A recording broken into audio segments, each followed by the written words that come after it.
Halo guys, balik lagi sama gue Tio Nugroho di channel Gadget Boy ID. Oke, jadi yang gue pegang ini adalah Samsung A13.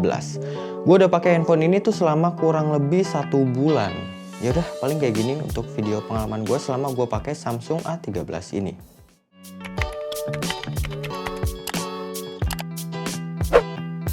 Jadi Samsung A13 ini hadir dengan dua varian, 2.499.000 buat varian yang 4/128GB dan buat yang 6/128GB itu harganya 2.799.000. Untuk spesifikasinya pakai chipset Exynos 850 dengan fabrikasi 8 nanometer, baterainya pakai 5000 mAh serta udah support sama fast charging sampai 15 watt. Kalau untuk Androidnya dia udah pakai Android yang paling baru di Android 12 dengan One UI Core 4.1. Kalau untuk displaynya dia masih menggunakan panel PLS LCD. Disclaimer aja kalau PLS LCD itu layarnya lebih baik daripada PLS yang TFT. Kalau untuk ukuran layarnya dia menggunakan 6,6 inch dan dengan resolusi Full HD+.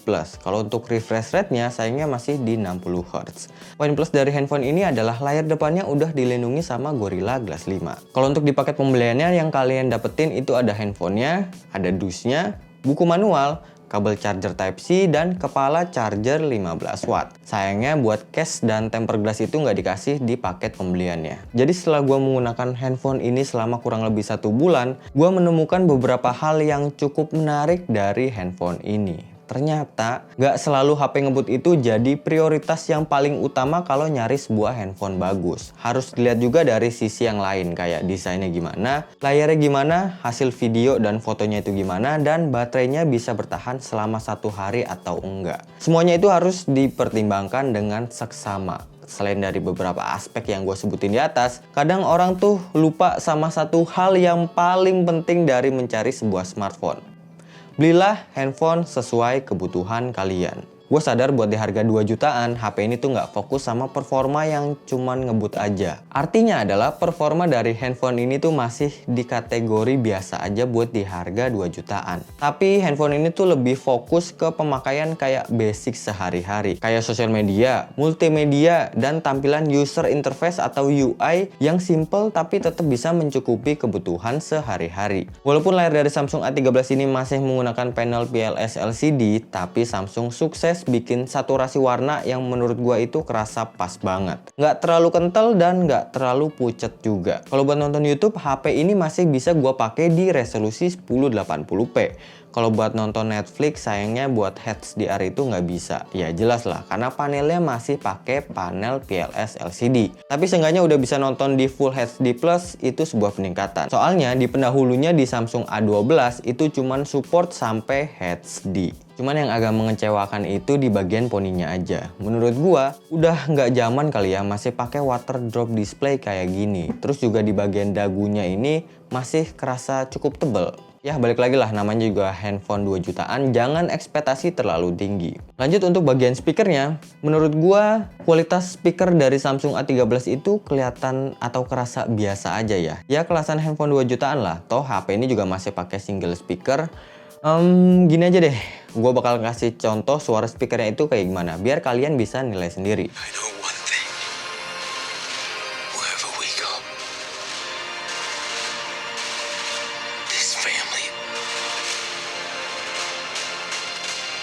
Oke, lanjut ke desainnya. Kalau buat soal desainnya, kayaknya ini salah satu alasan terbesar gua beli Samsung A13 ini. Soalnya desain belakangnya itu bener-bener cakep banget, suka banget gua. Bahan polikarbonatnya itu juga bikin kesan HP ini tuh kelihatan unik, nggak kelihatan murahan dan nggak kelihatan mewah juga. Kesannya itu malah kayak estetik gitu, kayak gabungan dari desain Samsung S22 Ultra sama iPhone 5C. Masih inget kan sama iPhone 5C yang rilis di 2013? Jujur gua agak kecewa sama Apple karena nggak ngelanjutin desain dari iPhone 5C waktu itu. Padahal desainnya itu menurut gue berkarakter banget. Gue seneng banget deh sama Samsung yang udah ngeluarin Samsung A13 ini. Bikin nostalgia banget. Cuman yang jadi kelemahan dari desain belakang kayak gini tuh agak licin kalau buat dipegang. Apalagi gue pakai HP ini tuh nggak pernah gue pakein case. Licin banget asli, kerasa banget licinnya. Nah mungkin ini adalah kekurangan yang paling gue rasain selama gue pakai handphone ini. Ini adalah performanya. Jujur li, performa Exynos 850 ini nggak kenceng-kenceng banget. Atau bahasa kasarnya lemot kali ya. Soalnya untuk di rentan harga yang sama, kompetitor itu bisa ngasih performa yang lebih buat di harga 2 jutaan. Kayak Redmi Note 11 pakai Snapdragon 680 sama Poco M3 Pro dengan Dimensity 700-nya. Tapi selama pemakaian gua, performa dari Samsung A13 ini masih kerasa cukup. Walaupun buat buka aplikasi atau gonta-ganti aplikasi itu masih kerasa agak lemot.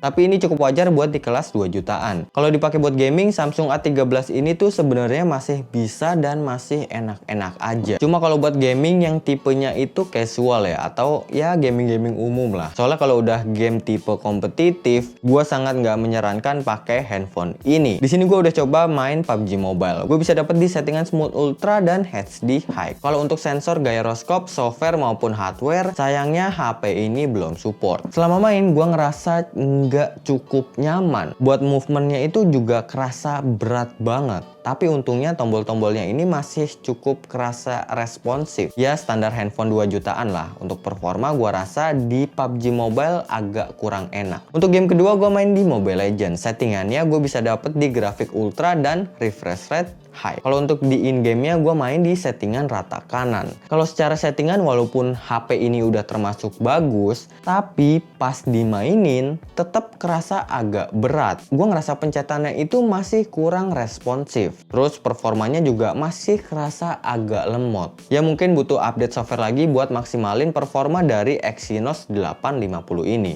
Dan kalau buat main di Genshin Impact, sayangnya handphone ini masih belum support. Gue udah coba cari di Play Store ataupun di Galaxy Store, tapi tetap nggak ada. Oke lanjut buat kameranya. Sebelum gue bahas hasil kameranya, HP ini tuh pakai setup 4 kamera belakang dan 1 kamera depan.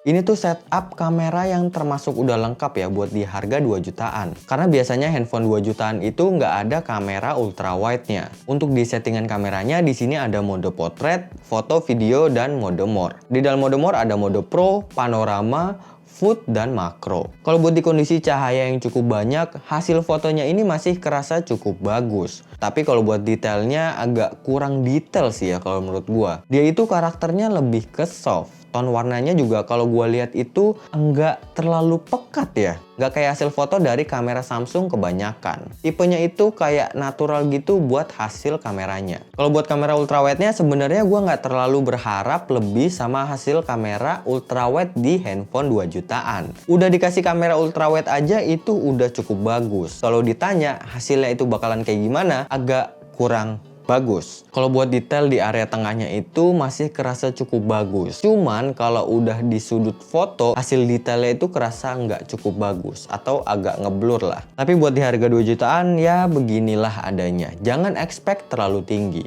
Kalau mau bagus ya beli handphone flagship aja. Nah kalau buat kamera depannya kelihatan banget muka gue gosong banget ya. Terlalu jujur sih ini hasil foto kamera depannya. Cuman gue ngerasa kamera depannya ini termasuk bagus buat di kelas 2 jutaan. Detailnya masih cukup oke dan ton warnanya yang agak dinaikin sedikit. Tapi justru kelihatan jadi lebih oke. Overall gue cukup suka sama hasil foto kamera depan Samsung A13 ini. Kalau untuk perekaman videonya HP ini nggak dilengkapi sama OAS ataupun EAS ya. Karena handphone ini ya harganya cuma 2 jutaan. Dan perekaman maksimalnya pun cuma mentok di Full HD atau 1080p 30fps. Buat yang penasaran ini gue kasih contoh videonya.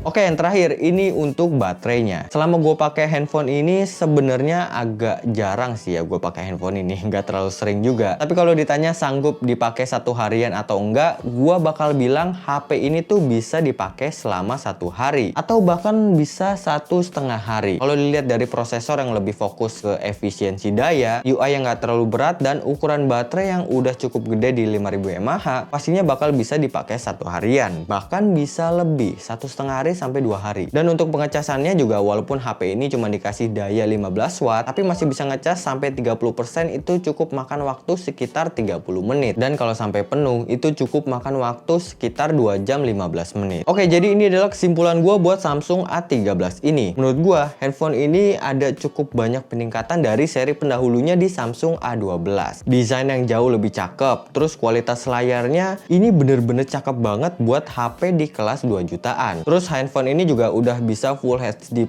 itu jadi kelebihan oke banget dari Samsung A13 ini. Terus kalau untuk fiturnya juga berguna banget buat pemakaian sehari-hari. Kayak misalnya fitur game launcher, Samsung Knox, yang fungsinya bikin keamanan handphone kita itu jadi lebih terjamin. Jarang-jarang loh Samsung masukin fitur Samsung Knox di handphone entry level. Terus untuk Androidnya juga udah dapet ke versi yang paling baru di Android 12 dengan One UI Core 4.1. Dan HP ini ada fitur dual messenger. Kalau buat kekurangannya, gue ngerasa performanya itu agak kurang ngebut. Walaupun gue udah pakai RAM plus sampai 6 GB, tapi buat pindah aplikasi itu masih kerasa kurang smooth. Atau aplikasinya itu masih suka ke restart lagi. Terus juga agak disayangkan HP ini tuh belum ada fitur night mode-nya. Terus NFC-nya juga nggak ada, dan desain layar depan yang masih pakai water drop display. Tapi overall buat handphone di harga 2 jutaan, HP ini punya desain yang luar biasa estetik banget kalau menurut gua. Oke, segitu aja video gua kali ini. Kalau kalian suka sama video ini, jangan lupa klik like dan komen dan subscribe channel ini biar nggak ketinggalan sama video gua selanjutnya. Gue Tino udah cabut, sampai ketemu lagi di video selanjutnya. Terima kasih banyak.